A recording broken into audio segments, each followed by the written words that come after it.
Hello दोस्तों, आप सभी का हमारे चैनल गुरुजी पर स्वागत है।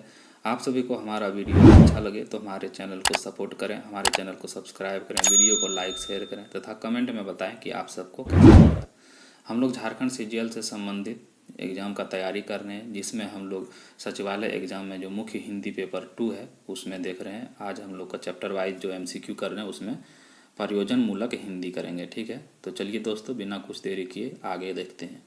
तो दोस्तों, पहला क्वेश्चन क्या है कि अनाउंसर शब्द के लिए हिंदी में कौन सी भाषा प्रचलित है दोस्तों। तो ये जो है आपका क्या है, बी, निवेदक बोला जाता है। ठीक है, आगे हम लोग देखेंगे पत्रकार शब्द के लिए अंग्रेजी भाषा कौन सी है दोस्तों। तो पत्रकार को अंग्रेजी में जर्नलिस्ट बोलते हैं। ठीक है, बी नंबर। कैप्शन के लिए हिंदी में कौन सी भाषा यूज किया जाता है दोस्तों। तो कैप्शन के लिए हिंदी में जो भाषा लिखी होती है वो उसको कैप्शन को हिंदी में क्या लिखते हैं, तो वो है ए नंबर। ठीक है, शीर्षक। एजेंडा को हिंदी में क्या लिखते हैं दोस्तों। एजेंडा को जो हिंदी में लिखते हैं वो है क्या, कार्यसूची। ठीक है, आगे हम लोग देखेंगे बैचलर के लिए हिंदी में कौन सा शब्द प्रयुक्त होता है दोस्तों। तो बैचलर के जो हिंदी में यूज होता है वो है उपाधि। ठीक है, ए नंबर। डॉक्यूमेंट्स के लिए हिंदी में कौन सी परिभाषिक शब्द यूज होता है दोस्तों। तो डॉक्यूमेंट के लिए जो यूज होता है वो है दस्तावेज, ए नंबर। ठीक है, बायोग्राफर के लिए हिंदी में कौन सा परिभाषिक शब्द प्रचलित है दोस्तों। तो बायोग्राफर के लिए जो है वो है क्या, जीवनीकार। ठीक है, बी नंबर। इंटरव्यू को हिंदी में क्या कहते हैं दोस्तों। तो हिंदी में जो है इंटरव्यू को साक्षात्कार बोलते हैं। ठीक है, ए नंबर। सोर्स लैंग्वेज के लिए हिंदी में खाली घर परिभाषिक शब्द प्रयुक्त होता है। तो सोर्स लैंग्वेज के हिंदी यानी हिंदी में क्या बोलते हैं दोस्तों, तो उसको जो बोलते हैं वो है क्या, स्रोत भाषा। ठीक है, आगे देखेंगे ऑडियंस को हिंदी में क्या बोलते हैं दोस्तों। ऑडियंस को हिंदी में है श्रोतागण बोलते हैं। ठीक, आगे देखेंगे कंक्लूजन के लिए हिंदी में खाली घर परिभाषिक शब्द प्रचलित है। तो कंक्लूजन के लिए दोस्तों कौन सा शब्द है, समापन, बी नंबर। ठीक है, आगे देखेंगे मैगजीन को हिंदी में क्या कहा जाता है दोस्तों। तो मैगजीन को हिंदी में क्या कहा जाता है दोस्तों। तो आपका सही आंसर है पत्रिका। ठीक है, क्रिएशन को हिंदी में क्या कहते हैं दोस्तों। क्रिएशन को हिंदी में बोलते हैं सृजन, ए नंबर। ठीक, कमेंटेटर को हिंदी में कौन सी भाषा यूज होती है दोस्तों। तो हिंदी के में जो है कमेंटेटर के लिए वो है समालोचक। ठीक है, डी नंबर। एडल्ट एजुकेशन के लिए हिंदी में खाली घर परिभाषिक शब्द प्रयुक्त होता है। तो एडल्ट्रेशन के लिए हिंदी में कौन सा शब्द प्रयुक्त होता है दोस्तों, तो ए, प्रौढ़ शिक्षा। ठीक है, तो अप्रेजल के लिए हिंदी में खाली घर परिभाषिक शब्द प्रयुक्त होता है दोस्तों। तो वो है आपका क्या, बी, मूल्यांकन। ठीक है, आगे देखेंगे कम्युनिकेशन के लिए हिंदी में खाली घर परिभाषिक शब्द प्रयुक्त होता है। तो कम्युनिकेशन के लिए कौन सा दोस्तों, तो आपका बी है, संचार। ठीक है, आगे देखेंगे ह्यूमैनिटी का हिंदी में खाली घर परिभाषिक शब्द प्रचलित है। तो ह्यूमैनिटी के लिए कौन सा है तो दोस्तों, मानविकी। ठीक है, सी नंबर। प्रारूप मसौदा के लिए अंग्रेजी में खाली घर परिभाषिक शब्द प्रयुक्त होता है। तो प्रारूप मसौदा को इंग्लिश में क्या बोलते हैं दोस्तों, ड्राफ्ट बोलते हैं। ठीक है, ए नंबर। एकेडमिक गोल को हिंदी में क्या कहते हैं दोस्तों। एकेडमिक गोल को हिंदी में बोलते हैं शैक्षिक ध्येय। ठीक है, आगे देखेंगे इनॉग्रेशन के लिए हिंदी में कौन सा शब्द प्रयोग होता है दोस्तों। इनॉग्रेशन जो है वो उद्घाटन बोलते हैं। ठीक है, विज्ञप्ति के लिए अंग्रेजी में खाली घर परिभाषिक शब्द प्रयोग होता है दोस्तों। तो अंग्रेजी में क्या विज्ञप्ति को क्या बोलते हैं दोस्तों, तो उसको बुलेटिन बोलते हैं। ठीक है, आगे देखेंगे पत्राचार के लिए कितने एकरकों की आवश्यकता होती है दोस्तों। तो पत्राचार के लिए 2 एकरकों की आवश्यकता होती है। ठीक है, आगे देखेंगे पत्र एक क्या है दोस्तों। पत्र एक जो है वो है क्या, संवाद है। ठीक है, सी नंबर सही आंसर। पत्र व्यवहार को क्या कहते हैं दोस्तों। पत्र व्यवहार को क्या बोलते हैं दोस्तों, तो इसको पत्राचार बोलते हैं। ठीक है, पत्र से जब हम लोग बात करते हैं पत्राचार। पत्राचार की भाषा में पत्र भेजने वालों को क्या कहते हैं, यानी पत्र जो भेजता है उसको पत्राचार की भाषा में क्या बोलते हैं दोस्तों, तो वो है प्रेषक। ठीक है, कार्यालयीन पत्राचार में स्वनिर्देशित के लिए शब्द प्रयोग होता है। तो दोस्तों इसके लिए कौन सा, तो भवदीय। ठीक है, आगे देखेंगे खाली घर पत्र का प्रेषित सामूहिक होता है। तो कौन सा पत्र के लिए, तो दोस्तों वो है आपका सही आंसर क्या, परिपत्र। ठीक है, परिपत्र पत्र का प्रेषित सामूहिक होता है। ठीक है, परिपत्र को अंग्रेजी में क्या कहते हैं दोस्तों। परिपत्र को जो अंग्रेजी में बोलते हैं वो क्या, सर्कुलर। ठीक है, आगे देखेंगे डॉक्टर SR रंगनाथन के अनुसार निम्नलिखित में से किस वस्तु को पलायक सामग्री नहीं माना गया। तो दोस्तों इसमें से किस वस्तु को पलायक सामग्री नहीं माना, तो इसमें जो है आपका पुस्तक और प्रतिवेदन। ठीक है, पुस्तक और प्रतिवेदन जो है उसको पलायक सामग्री नहीं माना और आपका जो सही आंसर होगा वो बी। ठीक है, बी और डी। ठीक, आगे देखेंगे।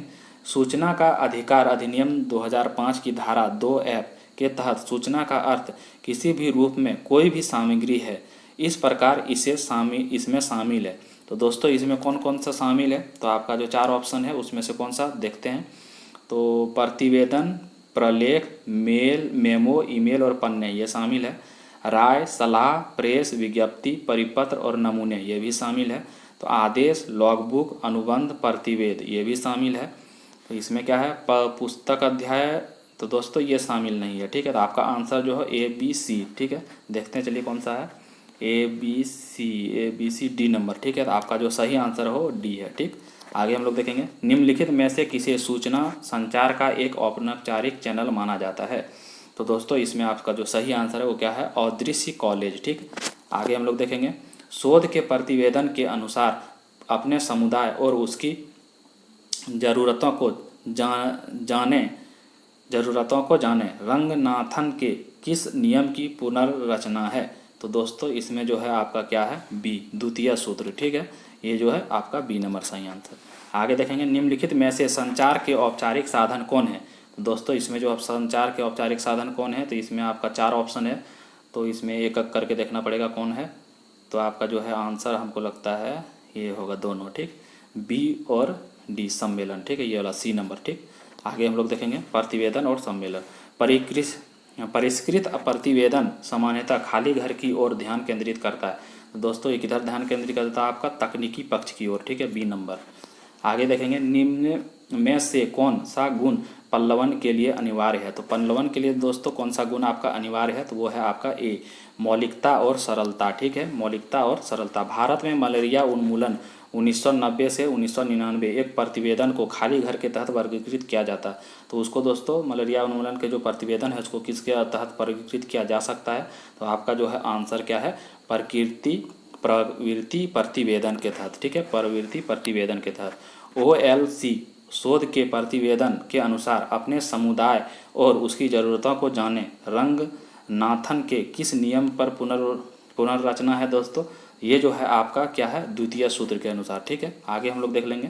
पुत्र के द्वारा माता को पत्र में संबोधन होगा। तो पुत्र जो है माता के लिए जब लिखेगा तो उसमें क्या संबोधन लिखेगा दोस्तों, तो वो है आपका पूजनीय माताजी। ठीक है, पूजनीय माताजी। ठीक, जब कोई सरकारी पत्र, कार्यालय ज्ञापन या ज्ञापन एक साथ अनेक प्रेषितियों को भेजा जा रहा हो, तब उसे क्या कहा जाता है दोस्तों, तब उसे जो कहा जाता है वो क्या, परिपत्र कहा जाता है। ठीक है, डी नंबर। तो मुख्य बिजली के बल्ब के ऑर्डर के लिए निरस्तीकरण की सूचना देते हुए किसे पत्र लिखेंगे दोस्तों, तो इसके लिए जो पत्र लिखना पड़ता है किसके, संभरक को। ठीक है, याद रखिएगा ये सब। सभी राज्य सरकारों को भेजे जाने वाला सरकारी पत्र क्या कहलाता है, तो सभी राज्य सरकारों को जो भेजा जाता है उसको परिपत्र बोलते हैं। ठीक है, सी नंबर सही आंसर। एक ही पत्र जब एक साथ कई प्रेषितों को भेजा जाता है दोस्तों, तो इसे क्या कहते हैं, तो इसे कहते हैं क्या, परिपत्र। ठीक है, याद रखिएगा। पुत्र के लिए उपयुक्त अभिवादन क्या है, तो पुत्र जो है उसके लिए उपयुक्त अभिवादन क्या है दोस्तों, आपका जो है वो है क्या, शुभाशीर्वाद। ठीक, शुभाशीर्वाद। कौन सा पत्र 100 से अधिक संख्या में किसी को भी भेजा जा सकता है, तो दोस्तों ये जो है कौन सा है, परिपत्र। ठीक है, आगे हम लोग देखेंगे। ईमेल किस जनसंचारण माध्यम के अंतर्गत आता है, तो दोस्तों ईमेल जो है किसके अंतर्गत आता है, तो वो है आपका डी, आधुनिक दृश्य माध्यम। ठीक, आधुनिक दृश्य माध्यम ईमेल। कार्य आदेश के किसके लिए निकाले गए आदेशों की सूचना है, कार्यालय आदेश जो है किसके लिए निकाले गए आदेशों की सूचना है दोस्तों, ये है आपका क्या, अनुभव। ठीक, आगे हम लोग देखेंगे। किस प्रकार के पत्र व्यवहार में अभिनिवेदन यानी समापन भवदीय का प्रयोग होता है, तो दोस्तों ये जो है आपका कौन सा, औपचारिक। ठीक है, ए नंबर। राजपत्र में प्रकाशित होने वाला पत्र इनमें से कौन सा है, तो दोस्तों वो जो है क्या है, अधिसूचना, बी नंबर। ठीक है, निम्नलिखित में से किसका प्रयोग सरकारी स्तर पर अधिकतर भारतीय गजटों में प्रकाशित सरकारी नियम, आदेश, अधिकार और नियुक्तियों की सूचना के प्रसंग में होता है, तो दोस्तों इसका जो सही आंसर है वो है आपका बी, अधिसूचना। ठीक है,